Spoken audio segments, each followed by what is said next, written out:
ନମସ୍କାର ଦର୍ଶକ ବନ୍ଧୁ। ତ ଆଜିର ଆଉ ଗୋଟିଏ ନୂଆ ଭିଡ଼ିଓରେ ଆପଣମାନଙ୍କୁ ମୁଁ ବହୁତ ସ୍ୱାଗତ ଜଣାଉଛି। ତ ଆଜିର ଏହି ଭିଡ଼ିଓରେ ଜାଣିବା ଯେ ଧୋକା ଦେଉଥିବା ଲୋକଙ୍କ ପାଇଁ 4ଟି ଗୁପ୍ତ ନୀତି କ'ଣ କ'ଣ ଅଟେ। ବରଂ କହିବାକୁ ଗଲେ ହୁଏତ କୌଣସି ଖଣ୍ଡାରେ ଆଘାତ ଲାଗିଲେ ଆମକୁ ବହୁତ କଷ୍ଟ ହୋଇଥାଏ, କିନ୍ତୁ ସେଥିରୁ ସବୁଠାରୁ ବଡ଼ କଷ୍ଟ ହେଉଛି କେବଳ ଗୋଟିଏ ମନୁଷ୍ୟର ଅତ୍ୟାବଶ୍ୟକ ବ୍ୟବହାର ଅଟେ।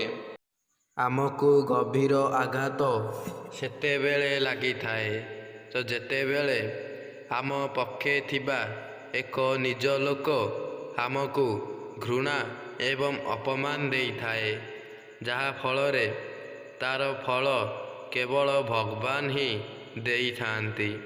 ତ ସାଙ୍ଗମାନେ, ଧୋକେବାଜ ବ୍ୟକ୍ତିଙ୍କୁ କେବେ ମଧ୍ୟ ବିଶ୍ୱାସ କରିବା ଉଚିତ ନୁହେଁ, କାହିଁକି ନା ସେମାନେ ଆଗରୁ ଧୋକା ଖାଇକି ତୁମକୁ ପରେ ଧୋକା ଦେବାକୁ ହିଁ ଚେଷ୍ଟା କରୁଛନ୍ତି।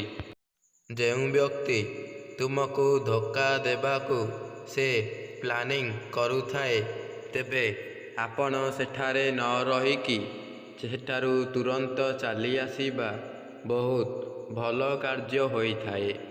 ତ ସାଙ୍ଗମାନେ, ଯେଉଁ ବ୍ୟକ୍ତି ଗୋଟିଏ ନିରୀହ ଲୋକକୁ ଘୃଣା, ଅପମାନ ଏବଂ ଧୋକା ଦେଉଥାଏ, ସେତେବେଳେ ତା'ର ହୃଦୟରେ ଥିବା କିଛି କଷ୍ଟ, ଯନ୍ତ୍ରଣା ମଧ୍ୟ ତାକୁ ଦିନେ ନା ଦିନେ ଏମିତି କଷ୍ଟ ଦେଇଥାଏ, ଯାହା ଫଳରେ ସେ ଭାବିପାରେ ନାହିଁ ଯେ ମୁଁ ଏତେ କଷ୍ଟ ଯନ୍ତ୍ରଣା କାହିଁକି ପାଉଅଛି। ତେଣୁ ତୁମେ ଯଦି ଅନ୍ୟର ଦୁଃଖକୁ ବା ଅନ୍ୟର ସୁଖକୁ ଦେଖି କେବେ ମଧ୍ୟ ସହ୍ୟ କରିପାରୁନାହଁ, ତେବେ ନିଜର କଷ୍ଟ ଯନ୍ତ୍ରଣାକୁ ଦୂରେଇ ରଖିବା ନିଶ୍ଚିତ ଅଟେ।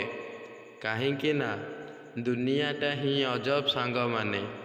ହୁଏତ ଗୋଟିଏ ଗରିବ ବ୍ୟକ୍ତି ପାଖରେ କିଛି ବି ନଥାଏ, କିନ୍ତୁ ସେ ତା'ର ଜୀବନରେ ଯେତିକି ଦୁଃଖ କଷ୍ଟ କରି ଧନ ଅର୍ଜନ କରିଥାଏ, ତା'ର ଗୋଟିଏ ଟଙ୍କା ହେଉଛି 1,00,000 ଟଙ୍କା ଭଳି। କିନ୍ତୁ ଜଣେ ଧନୀ ଲୋକ ତାକୁ ବାରମ୍ବାର ଘୃଣା ଏବଂ ଅପମାନ କରିବା ଦ୍ୱାରା ସେ ଅନେକ ଭାଙ୍ଗି ପଡ଼ିବାକୁ ଲାଗିଲା।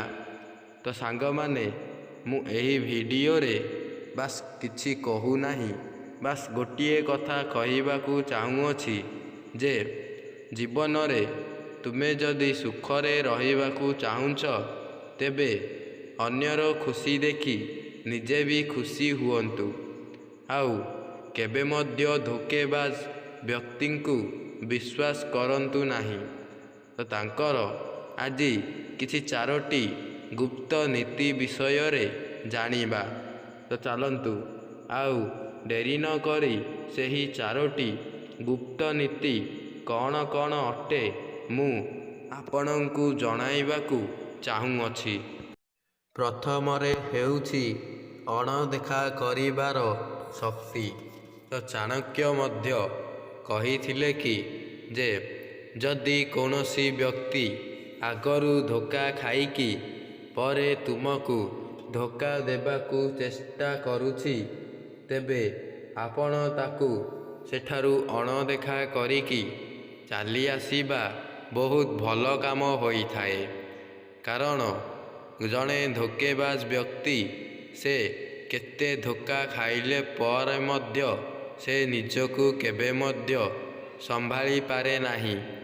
ତେଣୁ ତାକୁ ଆପଣ ଏମିତି ଘୃଣା ଅପମାନ ଦିଅନ୍ତୁ ଯେ ସେ ତା'ର ଜୀବନରେ କେବେ ମଧ୍ୟ କାହାକୁ ଧୋକା ଦେବାକୁ ଚେଷ୍ଟା କରିବ ନାହିଁ। ଯେତେବେଳେ ଆପଣ ନୀରବତା ଏବଂ ଅଣଦେଖାକୁ ନିଜର ଏକ ଅଂଶ ବୋଲି ଭାବିନେବେ, ତେବେ ଆପଣଙ୍କର ଜୀବନ ବହୁତ ସୁଖମୟ ହେବାକୁ ଲାଗିବ। କାହିଁକି ନା ନୀରବତା ହେଉଛି ମଣିଷ ଜୀବନର ଏକ କଥା କୁହା ଶବ୍ଦ ପରି ହୋଇଥାଏ। ଯଦି ଗୋଟିଏ ବ୍ୟକ୍ତି କୌଣସି କାର୍ଯ୍ୟରେ ବିଘ୍ନ ଘଟାଇବାକୁ ଚେଷ୍ଟା କରିଥାଏ, ଆଉ ଜଣେ ବ୍ୟକ୍ତି ତାକୁ କେମିତି ସମାଧାନ କରିବା ପାଇଁ ସେ ବାଟ ଖୋଜୁଥାଏ, ତ ଏଥିରେ ସେ ଯେତେବେଳେ କହିବାକୁ ଯାଉଥାଏ, ତେବେ ଲୋକମାନେ ତାକୁ ହଠାତ୍ ଏମିତି କିଛି କହୁଛନ୍ତି ଯାହା ଫଳରେ ସେ ଚୁପଚାପ ସେଠାରୁ ଚାଲିଆସି ଘରେ ନୀରବତାର ସହିତ ପ୍ରାର୍ଥନା କରିବାକୁ ଲାଗିଲା। ତ ସାଙ୍ଗମାନେ, କେବେ ମଧ୍ୟ ନୀରବତା ରହି ଭାଙ୍ଗି ପଡ଼ିବା ଉଚିତ ନୁହେଁ। କାହିଁକି ନା ଆଜି ଏହି ସମୟ ଏଠାରେ ଅଛି, ପୁଣି କାଲିକି ଆଉ କ'ଣ ଯେ ହେଇପାରିବ ତାହା ଆମେ ମଧ୍ୟ କହିପାରିବା ନାହିଁ। ଆଉ ଯେଉଁ ବ୍ୟକ୍ତି ଧୋକେବାଜ ହୋଇଥାଏ ବା ସମସ୍ତଙ୍କୁ ଧୋକା ଦେବାକୁ ଲାଗୁଥାଏ, ତେବେ ସେହି ବ୍ୟକ୍ତି ତା'ର ସମୟ ଅନୁସାରେ ଫଳ ଭୋଗିବାକୁ ଚେଷ୍ଟା କରିଥାଏ। ଦ୍ୱିତୀୟରେ, ଆତ୍ମନିର୍ଭରଶୀଳତା ଆଉ ସଫଳତା।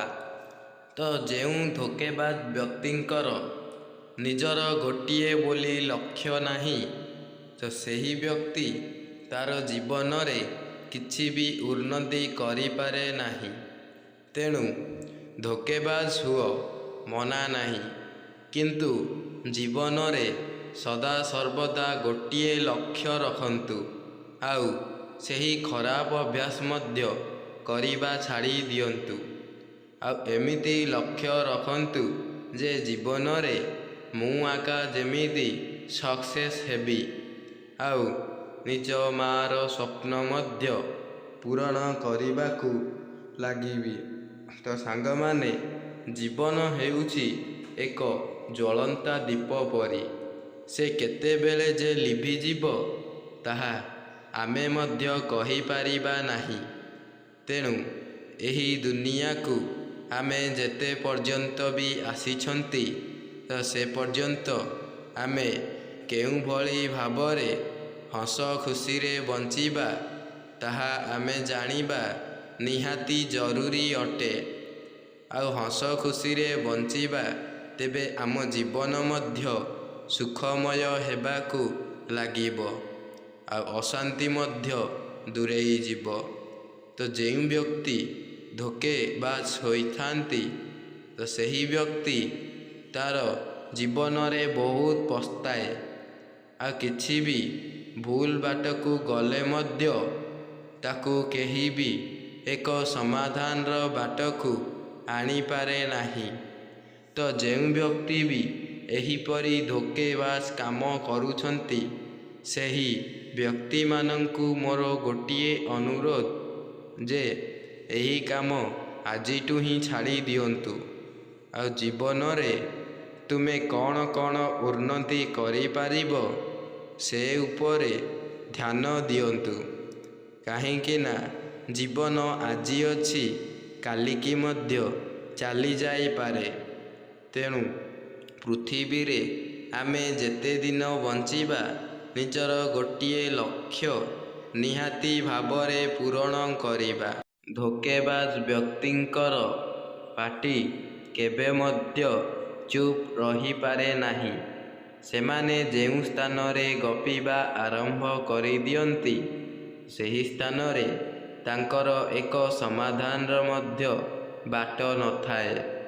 ତ ଏହିପରି ବ୍ୟକ୍ତିଙ୍କୁ ସଦାସର୍ବଦା ଆପଣମାନେ ଦୂରେଇ ରହିବା ବହୁତ ଭଲ ଅଟେ।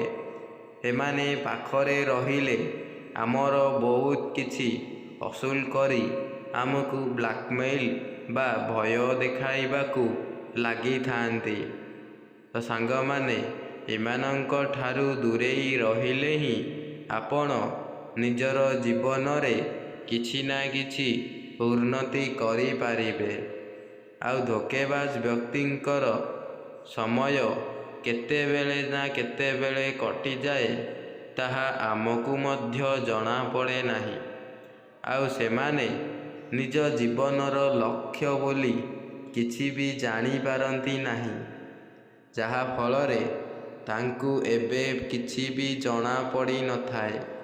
ବରଂ ସେମାନେ ଯେତେବେଳେ ନିଜର କ୍ୟାରିୟରକୁ ନେଇ ନିଜ ମୁଣ୍ଡ ଉପରେ ବୋଝ ସାଜି ଦେଇଥାଏ, ତ ସେତେବେଳେ ହିଁ ତାକୁ ଜଣାପଡ଼େ ଯେ ଜୀବନର ପ୍ରକୃତ ଲକ୍ଷ୍ୟ କ'ଣ ଅଟେ, ଆଉ ମୁଁ ମୋ ଜୀବନକୁ କାହିଁକି ଏମିତି ବର୍ବାଦ କରିବାକୁ ଲାଗିଲି। ତ ସାଙ୍ଗମାନେ, ପୃଥିବୀରେ ଆମର ଜନ୍ମ ନେଇଛେ, ମରିବା ତ ସୁନିଶ୍ଚିତ ଅଟେ। ତ ଆମେ ଯେତେ ଦିନ ମଧ୍ୟ ବଞ୍ଚିବା, ପୃଥିବୀରେ ନାଁ କମେଇକି ହିଁ ବଞ୍ଚିବା, ଯାହା ଫଳରେ ଆମେ ଚାଲିଗଲା ପରେ ମଧ୍ୟ ଆମକୁ ଏହି ପୃଥିବୀବାସୀ ସଦା ସର୍ବଦା ମନେ ରଖିବେ। ତେଣୁ କେବେ ମଧ୍ୟ ଗୋଟିଏ ଲୋକ ଆଉ ଗୋଟିଏ ଲୋକକୁ ଧୋକେବାଜ କହିବା ଉଚିତ ନୁହେଁ। ତୃତୀୟରେ, ଆପଣ ସେହି ଧୋକେବାଜ ବ୍ୟକ୍ତିମାନଙ୍କୁ କିପରି ଚିହ୍ନିବେ? ତ ମୁଁ ଏହାର ପ୍ରଥମ କାରଣଟି କହୁଛି ଯେ ଯେଉଁ ବ୍ୟକ୍ତି ବି ଆପଣଙ୍କୁ ଧୋକା ଦେବାକୁ ଚେଷ୍ଟା କରୁଥାଏ, ତା'ର ମୁହଁରୁ ହିଁ ପ୍ରଥମରେ ଜଣା ପଡ଼ିଯାଏ, ଆଉ ତା'ର ଠିକ୍ ସେ କଥାବାର୍ତ୍ତାରୁ ମଧ୍ୟ ଜଣା ପଡ଼ିଯାଏ ଯେ ସେ କେଉଁଭଳି ବ୍ୟକ୍ତି ଅଟେ, ଆଉ ତା'ର ଜୀବନ କ'ଣ ଅଟେ। ତ ଏହା ଜାଣିସାରିଲା ପରେ ବି ଆମେ ଯଦି ତାହା ସହ ଏକ ଅତୁଟ ବନ୍ଧନ ରଖିଥାଉ, ତେବେ ଆମର ଜୀବନ ମଧ୍ୟ ସେମିତି ଅନ୍ଧକାର ହେବାକୁ ଲାଗିଥାଏ। ଗୋଟିଏ ବ୍ୟକ୍ତି ତା'ର ଏକ ଭାବନା, ଯେପରିକି ସେ ଗୋଟିଏ କାମ କରିବାକୁ ଯାଉଥିବା ବେଳେ ଅନ୍ୟ ଲୋକଟି ଆସି କହିଥାଏ, ଆରେ ଭାଇ, ସେ କାମଟା ତ ବହୁତ କଷ୍ଟ ଅଟେ, ତମେ ସେହି କାମ କରିପାରିବ ନାହିଁ।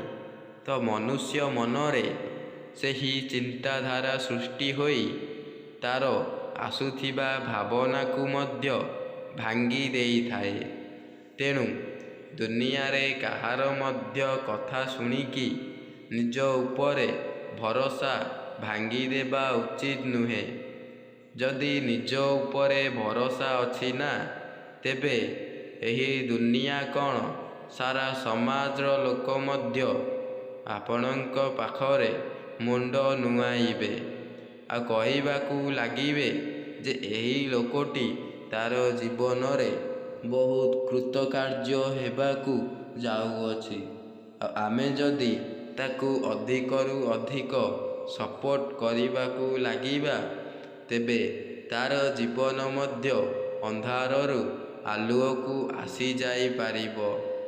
ଚତୁର୍ଥରେ, ଯଦି କୌଣସି ବ୍ୟକ୍ତି ତୁମକୁ ଏକ ଧୋକେବାଜ ବ୍ୟକ୍ତି ବୋଲି ବିବେଚିତ କରିବାକୁ ଲାଗିଥାଏ, ତେବେ ଆପଣ ସେଠାରେ ଉଚିତ ଶିକ୍ଷା କିପରି ଦେବେ, ଆଉ ସେଠାରେ କିଛି ନା କିଛି ତ ସମାଧାନ କରିବା ସୁନିଶ୍ଚିତ ଅଟେ ଯେ ମୁଁ ଧୋକେବାଜ ନା ନିର୍ଦ୍ଦୋଷ ବ୍ୟକ୍ତି।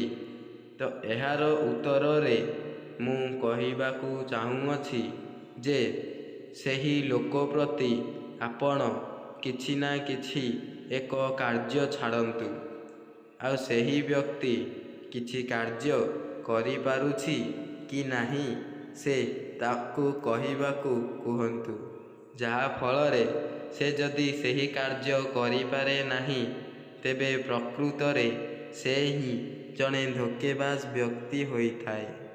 ତ ତାକୁ ଏମିତି କିଛି ବୁଦ୍ଧି ଶିଖାନ୍ତୁ, ଯାହା ଫଳରେ ସେ ଆପଣଙ୍କୁ କେବେ ମଧ୍ୟ ଧୋକେବାଜ କହିବାକୁ ସାହସ କରିବ ନାହିଁ, କିମ୍ବା ପାଖକୁ ମଧ୍ୟ ଆସିବାକୁ ପାଦ ଅଟକିବ ନାହିଁ।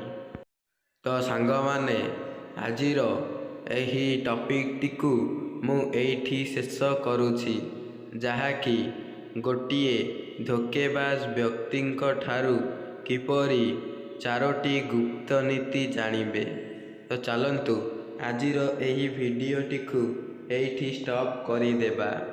ପୁଣି ଦେଖା ହେବା ଆଉ ଗୋଟିଏ ନ୍ୟୁ ଟପିକ୍ର ଭିଡ଼ିଓ ମାଧ୍ୟମରେ। ତ ସାଙ୍ଗମାନେ, ମୋର ଏଥିରେ ଆପଣଙ୍କୁ ବାସ୍ ଗୋଟିଏ ରିକ୍ୱେଷ୍ଟ, ଯଦି ଭିଡ଼ିଓଟି ଆପଣଙ୍କୁ ବହୁତ ଭଲ ଲାଗିଲା ତେବେ ନିଶ୍ଚିତ ଭାବରେ ମୋର ଏହି ଚ୍ୟାନେଲ ସମ୍ବିତ ମୋଟିଭେସନାଲ ଲାଇଫକୁ ଗୋଟିଏ ସବସ୍କ୍ରାଇବ୍ କରି ବେଲ୍ ଆଇକନ୍କୁ ଅନ୍ କରିକି ରଖିଥିବେ, ଯାହା ଫଳରେ ମୁଁ ଭିଡ଼ିଓ ଛାଡ଼ିବା ମାତ୍ରେ ଆପଣଙ୍କ ପାଖକୁ ନୋଟିଫିକେସନ୍ ଜରିଆରେ ସର୍ବପ୍ରଥମେ ପହଞ୍ଚି ପାରିବ। ରହୁଛି। ଜୟ ଜଗନ୍ନାଥ।